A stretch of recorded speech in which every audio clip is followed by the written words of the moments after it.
क्या होती है शिव चर्चा? आखिर क्या होता है इसका महत्व? कब और कैसे हुई थी इसकी शुरुआत और क्यों आज भी लोग बड़ी संख्या में शिव चर्चा में भाग लेते हैं? मित्रों, वैसे तो हम दुखों से मुक्ति और मन की शांति के लिए महादेव के दरबार में जाते हैं, लेकिन मान्यता है कि अगर दुख को दूर करने वाले त्रिकालदर्शी शिव की विशेषताओं के विषय में चर्चा की जाए, तब भी हमें दुखों से मुक्ति मिल सकती है। क्योंकि शिव संहार के देवता हैं, तो जीवन में आने वाली हर विपदा को हर लेते हैं। इसलिए आपको किसी भी धाम जाने की जरूरत नहीं। आइए आपको बताते हैं कि आखिर शिव चर्चा मुख्य रूप से किसे कहते हैं।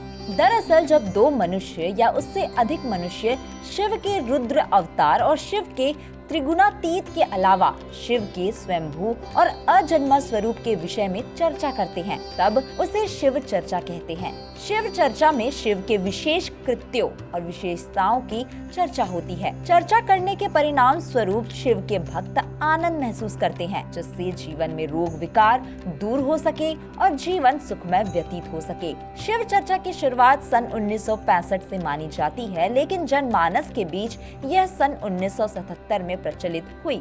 शिव चर्चा का जनमानस में प्रचार प्रसार का श्री श्री गुरु भैया हरिंद्रानंद को दिया जाता है। शिव चर्चा के दौरान स्वयंभू शिव से कई प्रार्थनाएं की जाती है, जैसे दया मांगना। शिव चर्चा में अक्सर भक्तगण भगवान शिव से दया मांगते हैं, ताकि उनके जीवन में आने वाली समस्याएं देवाधिदेव दूर कर सके। यहाँ भक्त का शिव के साथ शिष्य और गुरु का संबंध होता है।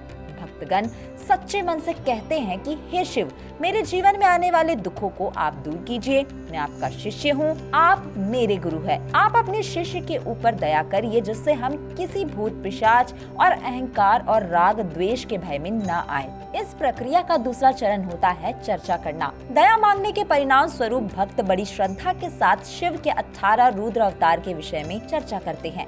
इन चर्चाओं में किस प्रकार शिव किस किस अवतार में या किस किस रूप में प्रकट हुए और दुष्टों से मनुष्य की रक्षा की, उन्होंने कैसे प्रजापति दक्ष के अहंकार को नष्ट किया था और प्रेम की ऐसे प्रतिमूर्ति स्थापित की जो भविष्य में कोई न कर सका, क्योंकि उनके प्रेम में मोह की दुर्गंध नहीं थी। उनका प्रेम निराकार और निष्पक्ष शुद्ध जल की तरह था, जिसका जल सभी पशु पक्षी मानव दानव उपयोग कर सकते हैं, वो भी बिना किसी रोक टोक के। इसमें तीसरा चरण होता है नमन करना। शिव के गुरु रूप की चर्चा करने के बाद अंत में शिव भक्त शिव को नमन करते हैं, जिसमें कहा जाता है, हे शिव, यदि मुझ में शिव चर्चा के दौरान कोई त्रुटि हुई हो, इस त्रुटि को आप क्षमा करिएगा। मैं आपका अज्ञानी भक्त हूँ और भक्तों से कोई ना कोई त्रुटि जाने अनजाने में अवश्य हो जाती है, इसलिए आप अपने शिष्य पर दया की दृष्टि बनाए रखें। मैं नतमस्तक होकर आपके चरणों में अहंकार और भोग विलास की वस्तुओं का त्याग करने के लिए आपसे आशीर्वाद मांगता हूँ, जिससे मैं आध्यात्मिकता की ओर अग्रसर हो सकूं।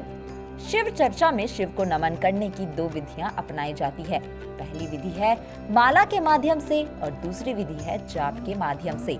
अब प्रश्न आता है कि आखिर शिव चर्चा से मनुष्य को क्या लाभ? तो मान्यताओं के अनुसार शिव चर्चा से होने वाला सर्वप्रथम लाभ ये है कि इससे आपके मन में होने वाले विकार का क्षय होगा, यानी बुरे ख्याल कम हो जाएंगे। साथ ही साथ मन में होने वाले विकार नष्ट होने लगेंगे।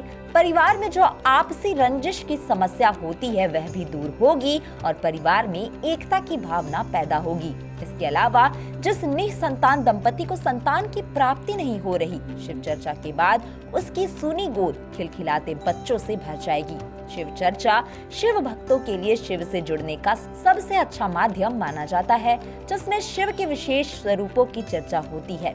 इसके अलावा शिव की महत्ता यानी महत्व के बारे में भी चर्चा होती है। शिव निराकार देवों के देव महादेव और महाकाल है। इन रूपों की चर्चा में जो अलग अलग अर्थ निकलते हैं, उसमें हर भक्त डूबकर शिव भक्ति का आनंद प्राप्त करता है। अगर आप भी शिव चर्चा करना चाहते हैं तो पहले उससे जड़ी प्रक्रिया जान ले। शिव का ध्यान करने के लिए सर्वप्रथम सिद्धासन या सुखासन की मुद्रा में बैठ जाइए। उसके बाद मूलाधार चक्र या कुंडली चक्र से सहस्त्रार चक्र की यात्रा करते हुए ओम नमः शिवाय का जाप करें। दोस्तों, इस वीडियो में फिलहाल इतना ही। मिलते हैं अगले वीडियो में एक नई कहानी के साथ।